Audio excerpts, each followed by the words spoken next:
Hello friends and welcome to Automation Nation YouTube channel. You've all heard about test automation pyramid, right? Unit at the bottom, UI at the top. Sounds simple, but when you start building a real application, the scenes get messy fast. Mocks, contract tests, API flows, database integration, so what goes where and why should we care? Today, I'll guide you through a modern, practical version of the test pyramid, not just classic 3-layer one, but a full breakdown. So let's begin. Why it matters. Actually, here is why it matters in practice. Early bug detection. Unit tests, they really catch issues earlier. They catch issues before they grow. They check individual components early in dev cycle, making bugs cheaper and easier to fix. Also, let's talk about efficiency in testing. Lower-level tests are fast and lightweight. We can run them continuously without draining resources. It's ideal for quick CI feedback. And also cost-effectiveness. The higher you go by the pyramid levels, the more costly and fragile tests become. The pyramid helps you to rely less on flaky UI flows and more on stable, fast tests. Also, it's faster feedback loops. Quicker feedback means faster development. And finally, it allows us to create better test coverage. With each level, unit integration and end-to-end covering different concerns, your test suite becomes more complete and resilient. It saves time, it reduces cost, and it prevents bugs from reaching production. So let's start from unit tests. We won't dive deep here. Unit tests are usually written by developers just for us to know they are the fastest. They test individual functions or methods. They run in just milliseconds. And here you can see some example. And finally, component tests. So talking about component tests, actually, they are very self-contained parts of your application with minimum dependencies. Let's see on the video Cypress example. Cypress also allows us to create component tests. So here we can create a configuration file, and out of the existing code, we will create from component, stepper, okay. And here is the stepper, but as you can see on UI, there is only stepper, so we will be testing only this component. That's why it is lower in pyramid, but it is really reliable. It uses realistic logic with mocked API.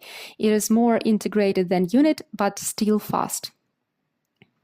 Let's move on to contract tests. So before we dive into contract tests, let's clarify. Contract tests verify expectations between consumer and provider. They verify only contract. Compared to API integration, where we verify full system interaction, often with real services. Contract tests are isolated, faster, and can run without the full system. For example, we can use such tools as Packed and here you can see on the pyramid unit tests, and just after them, just above there are contract tests, and only after there are integration tests. So let's move on to integration. Integration, that is where we connect our service to real system. That's where we connect our services to each other. We check how they integrate with the database, how our service will be integrated with database. We can check queue integration if we are using RabbitMQ or Kafka. And also we are checking here third-party API and how microservices will be integrated with each other. For example, we can use test containers to spin up databases in CI or wire mock for fake and external APIs. These tests validate serialization, deserialization, database writes and reads, and queue messages. And mocked backend UI tests.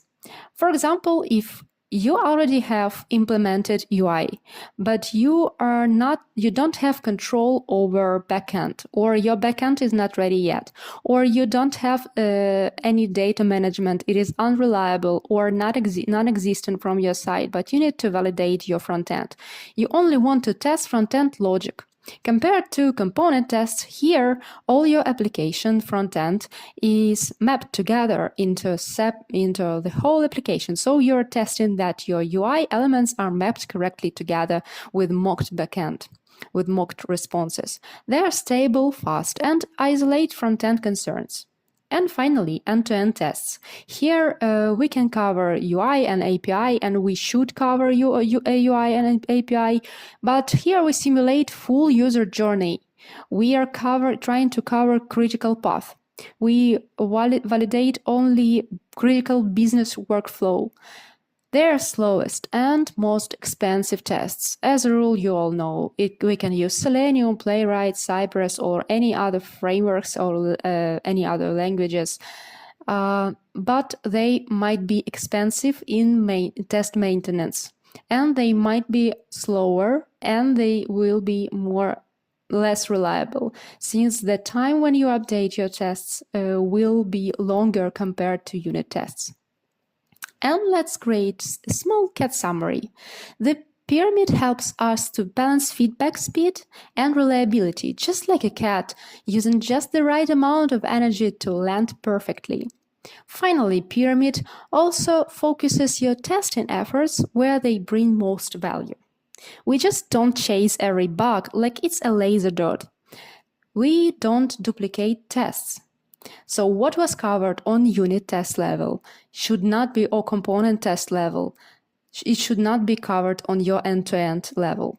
That's why cats don't catch the same mouse twice. And test pyramid allows us to automate smartly to reduce bugs and cost. Just like a cat finds the warmest spot in the room, choose the most efficient test path. That is it from my side. If you like this video, feel free to put thumbs up and subscribe and share it with your friends, and drop your comment and questions in the comments. See you and have a nice day. Bye!